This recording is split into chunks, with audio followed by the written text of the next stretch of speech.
When we think karate, we don't normally think low kicks, unless of course we're talking about Kyokushin karate. And today we're going to watch one of the best low kickers, not just in Kyokushin, but I think any sport ever.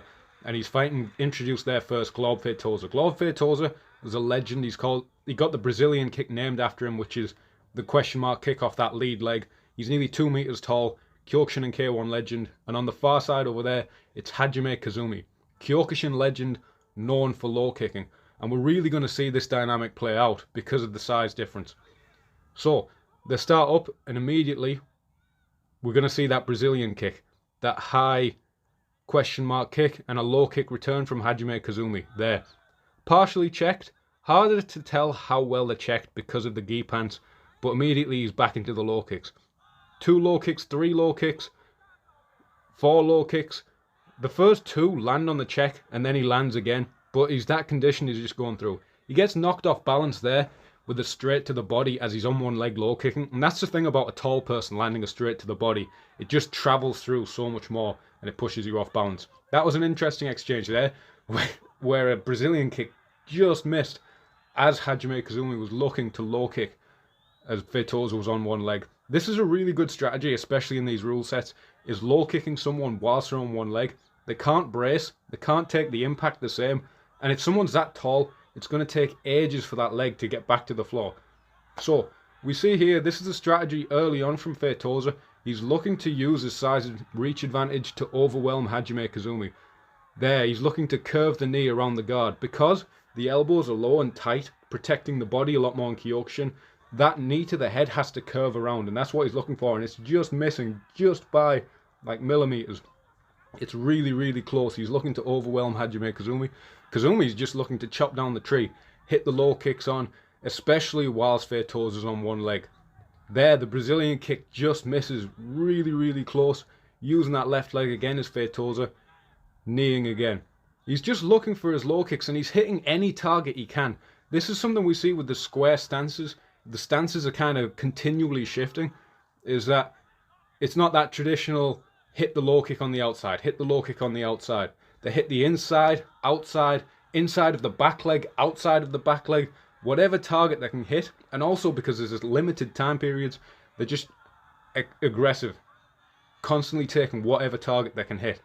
There's a lot of pushing, there's a lot of pulling, keeping the elbows tight, a lot of pushes to make space for the low kick. That's another example. As Feitosa's on one leg, throwing that left kick, chops underneath with a low kick, and there does an outside kick. Kicking someone whilst they're on one leg is brilliant. There's no chance they can check. You can buckle the knee and seriously injure them. Especially, normally kicking at knee level, you don't want to because it's an easy check for them. If you kick the knee, you can hurt yourself. But here, whilst they're on one leg, you can do extra damage. Goes inside, outside, but Feitosa's still looking to overwhelm him. It's brilliant awareness from Hajime Kazumi as well. Each Brazilian kick, even though some of them, or question mark kick, whichever one you want to call it, that lead leg question mark, each one he's thrown has just missed slightly. There's a body kick. It's nice mixing up with the levels on that kick by Feitosa, body, head. A lesser fighter he definitely would have caught and done the damage on. More breaks. I've got to make an admission that I don't exactly know the rules of Kyokushin. Despite the tens of hours I've watched, I'm not sure why the call stopped there. I know that was the first period, first round, whatever you call it. And it was aggressive, overwhelming round for Glaube Feitosa on the right there. Looking for that curved knee to the head, the question mark kick. But all throughout the round, Kazumi was banking stuff, making that investment, chopping down the tree. Inside, outside, inside, outside. Here's the extension round. There were no solid knockdowns in that round. And immediately, waiting for that left kick so he can right kick underneath. There he goes left kick as Feitosa looks for that axe kick. That's unbelievable timing. Unbelievable confidence there, just to chop down at that tree. Especially if someone throws an axe kick, it's going to take so long for that leg to come down. It's a brilliant time to hit that leg. You moving, staying just slightly out of range, and then committing to low kick combinations as he steps in. That left knee from Feitosa comes so close. They're moving back and forth, using body shots, a lot of body punching. You see a lot of inventive body punching because people are guarding the head, and here's where he's starting to get hurt. At that point, it was a back leg kick. Feitosa was kind of unorthodox, and he kicks to the back leg. That does so much more damage. because the leg's a bit straightened. That lead leg you can brace, you can lean into it. But that back leg, it's straight, it's extended, and when it takes that kick, it does damage. So they get back into it. Hajime Kazumi is going to look to low kick again and again and again. Even if he's checking, he's just that conditioned. You see some people from Kyokushin background, they're just that conditioned. They'll just low kick through the check, and that's it. First knockdowns of the extension round, which won the match for Hajime Kazumi. We can see he's in terrible condition here. Is Feitosa limping around. Even if he won this match, it would be incredible to think of him carrying on, because this is a quarter-final. You'd have to have 2 more fights after this.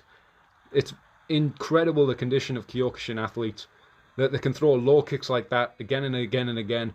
Bare-knuckled punches, probably punching elbows and forearms and all kind of hard surfaces, and then just keep competing through each match.